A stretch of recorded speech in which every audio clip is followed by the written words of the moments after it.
Hey, Cami here. Hi. So today I wanted to talk about therapeutics of a recipe. Okay.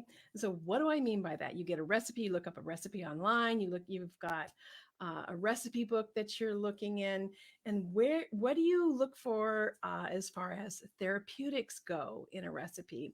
The thing is that digesting food is hard work. We spend a lot of energy every day taking our food in, breaking it down, turning it into substances that can be then shipped back out and turned into us, into our tissue. And it takes a lot of energy. And so, as you know from my book, The Herbal Kitchen, I am all about carminatives and herbs and spices that help you to digest your food. So I think since I have 260 recipes in my book, The Herbal Kitchen, and I teach about this, I actually think about this. I think about this. And I also do a lot of ancestry work, and I love um, exploring my ancestors and talking to them and focusing on them. And so I have this one great great grandmother. I don't know if you can see her. This is Lucy Hoig Tufts, and she's Scottish, Irish, English descendant. And the thing is, my great grandmother, her daughter, was alive until I was 14. So I actually heard a lot about Lucy, because I grew up with her daughter. I was really close to my great grandmother, and I spent time with her, and I listened to her stories. I have these amazing stories from the 1800s because I was lucky enough to have an elder and that I spent time with. And so the stories of Lucy Hoig were that, mostly about what she could cook, what she cooked, right? And so so I think about that, and I think about the recipes and how everybody was always trying to make her biscuits and gravy, and how nobody could cook a rhubarb pie like that. And so at some point I was like, rhubarb pie, she's Scottish, she's old world, she's a pioneer daughter. She knew how to forage for mushrooms. She did a lot of wild foraging. And at one point it dawned on me, oh, she cooked that rhubarb pie in the spring because rhubarb is sour. Rhubarb is what we turn into, is what we eat in the spring to help liquidate. Sour is liquefying. In Ayurveda, the sour flavor is liquefying. It's moving. And so she baked those rhubarb, all kinds of things rhubarb, in the spring out of the rhubarb in her garden, because she knew the therapeutics of those foods, right? And so think about this for a minute for yourself. So maybe you have some recipes from your grandparents or your parents or your great grandparents, or some kind of recipe in your family line. And sometimes those old recipes, they come out at the holidays. It's not like we cook them all the time, but I want you to think about a recipe that you have from your ancestors, right?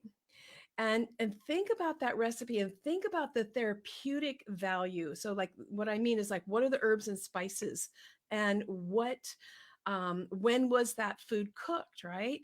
And it's just, this is an exercise, and you may not remember, or this may not come to you right now, and it may be something that it jogs something in your memory. Or if you have an elder that's alive, you might want to ask about the family recipes, like what are some of the family lineage foods or recipes. And like I said, a lot of times those foods come out during the holidays, right? So what I'm talking about is us exploring these foods and these recipes that come to us from our ancestors, and then remembering who is it in our family line that remembers the therapeutics. Like, how far do we have to go back to remember who knew the therapeutic of the food? So, like, why it was prepared in it during a certain season, and why certain herbs or spices or foods were eaten, right? So as I'm talking about my great great grandmother, I realized that her Scottish heritage and her wisdom of the plants and her old world food knowledge is like, right. She knew the therapeutics of why you cook rhubarb, prepare all kinds of rhubarb stuff in the spring, because we do that to liquefy and release the stagnation and the heaviness of the winter foods. Okay. But my great grandmother got that recipe, but she And then my grandfather got her recipe, but they forgot like that. It's not like when you get that cookbook, that ancestral cookbook, it says why, you know, it's like the therapeutics are left out. Do you hear what I'm saying? And so what, you know, again, I just, this is a postulation. What recipe, what food is in your ancestral line, is in your family heritage? And how far do you have to go back till you find the person that knew the therapeutics of that food? Or what herb or spice was in that food to help with digesting it? That's the therapeutics, right? So again, like, so my mother, it was, you know, she's Irish. And you know, she didn't even know, she did not learn how to cook at all. She didn't start cooking until she was in her 20s. And but her and her mom, they always made corned beef and cabbage around St. Patrick's Day. And they didn't know anything about therapeutics, but they always put like that celery seed and that mustard seed. And the mustard seed is a very it's you have to have that mustard seed in that food, or it's like a wet log in your stomach. You do not digest it, right? So even though she had the recipe, but she had forgotten the therapeutics of the mustard seed. And the mustard seed is an ancestral uh, remedy for me. My ancestors used mustard seed. And so when I started exploring this holiday dish that they made every year, and my mom had a little jar of mustard seed that she never used any other time except for when she made corned beef and cabbage. And so there was this relic, right? This little rare relic of my aunt, of my lineage in this one dish, right? And unless you're thinking about that, it's like, what is that? So think about that for yourself. Can you think of a family dish or something ancestral, like something that maybe you cook at the holidays, and like, who is it? Did your mother, did your grandmother, did your great grand, like, how far back do you need to go to find the person that knew the therapeutics? You know what I'm saying? Um, yeah. So just think about that for a minute, and type in the comments. I would love to hear, because this um, this exercise is actually not just for this moment. This exercise, if you start thinking about this, you start talking to your family. If you have any elders in your family, you start talking to them about it, and it has things start to pop, right? There's some memory that starts to happen around this. So I have one other story that illustrates this. So when I was growing up, there was when I grew up where we just had huge family gatherings, like all kinds of people. And there was one line in my family that their tradition was, this was somebody that one of my mother's siblings married into this family. And so this family, they prepared lamb every year, and they marinated. I remember seeing that meat out on the on the back porch on a table covered in rosemary, like wrapped in huge rosemary, um, just bush, a whole part of a bush, right? And so I remember that rosemary, right? And so, and I know that though the kids, and this was a long time ago, so the kids and the grandkids who are my age, I know that they remember that rosemary is in that recipe, right? But I don't think anybody knows really why, because that rosemary, it's not, most people think it's there for flavor, right?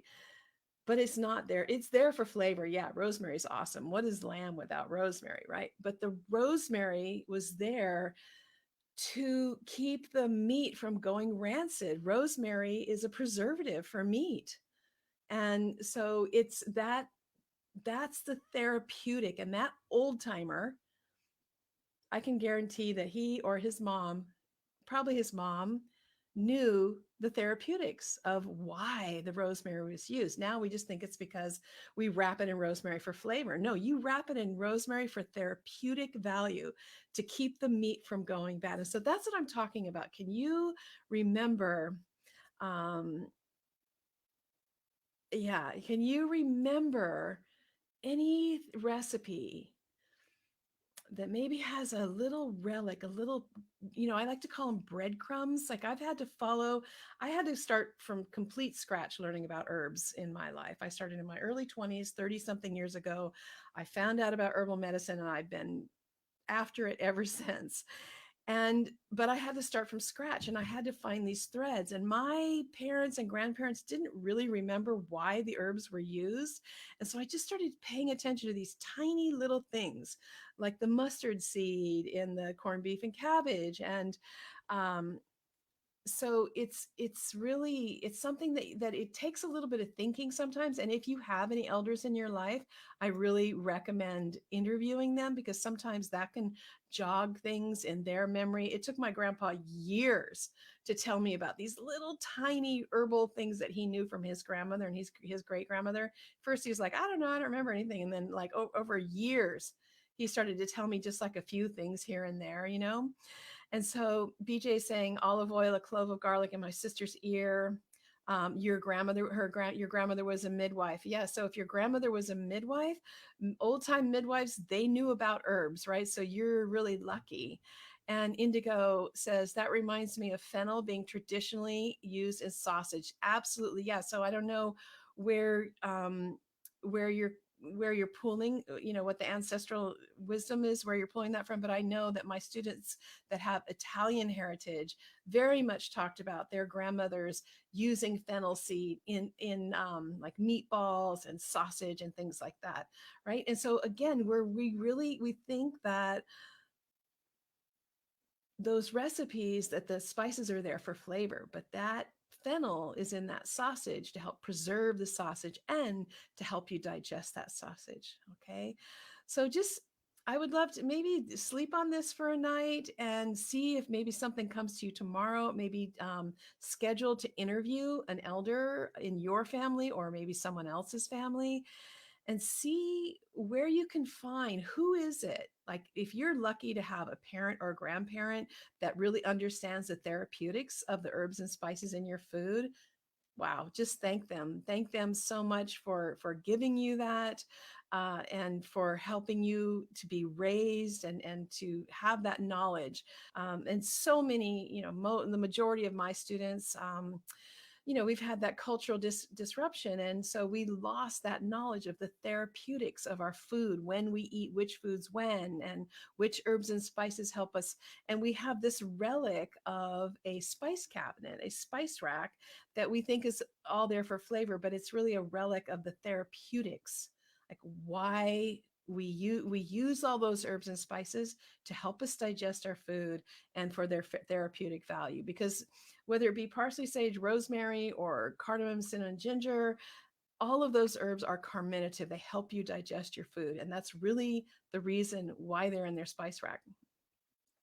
So this is someone saying the molasses every springtime for tonics. She knows it's not an herb, but yeah. So I would love to hear what tradition you think that's coming from, right? Which ancestor, which lineage, and yeah, it doesn't have to be an herb or a spice, like I was talking about. I mean, rhubarb is classified as an herb, but my great great grandmother, my great great Scottish English grandmother, she rhubarb was a food for her, and she knew that again, it was a spring tonic, right? It was like that was the food you eat during the spring. So I would love to hear just in the comment what you can remember. And like I said, I had to like find the mustard seed in one recipe that my grandmother and my mom made for my entire life. And finally it was like, oh, there it is. There's the spice of my ancestors, right? And so sometimes it takes a little digging. But this is the beautiful journey, our herbal journey, because even if you are starting from scratch, it's like starting from scratch, like everybody forgot. There is a trail. We're not just starting from scratch, actually. It's just that the threads have kind of been unraveled and unwoven, and the breadcrumbs are like kind of few and far in between, but there are there's some that can be reclaimed, and we have to kind of dig a little bit deeper, and it's not black and white, and it's not just laid out for so many of us. And again, if you grew up with herbs and spices, and somebody that really understood herbal therapeutics and food therapeutics, gosh, just like bake them a cake or something. Like really honor them and let them know how. So many of the elders that have that knowledge, it's not, they don't really feel like it's valued or being valued. Tell them, honor them, tell them how valuable it is and what you've learned. And if you have someone in your family that has that wisdom, you want to know what they know.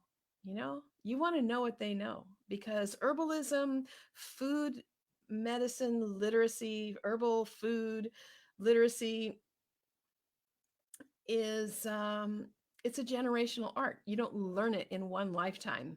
You do not learn it in one lifetime. And there's a lot of herbal training out there right now. You can be like, yeah, I love all this stuff. But my students that, I've been teaching for over 30 years. I have had thousands of students over the years. And what I know for a fact is that my students that were raised, that had grandmothers and mothers that raised them using herbs, like in a big way, they were so much more confident, and they knew so much more than really I'll ever know, because it's really embedded and embodied in them. And so it's not like if we can't learn it, but again, it's really the confidence, the deep confidence. It's not like we can't get it in our lifetime, but it is a generational art. And so really, this, what I'm talking about here today, is just try to see if you can pick up some threads, right? Can you find some breadcrumbs or a few threads that you can start weaving in? All right. So yeah. Okay. That's it. I would love to hear what you think about that. What if you have a recipe or a piece of a recipe or a therapeutic in a food or a recipe that you can kind of find your trail back to, who in your family line? How far do you have to go back before you go, oh, okay, that was the person that knew, that had the relationship with the earth, had the relationship with the garden and the plants, and knew what to eat when, and and had that knowledge, right? So think about that. All right. Okay. Take care. How do I get out of here?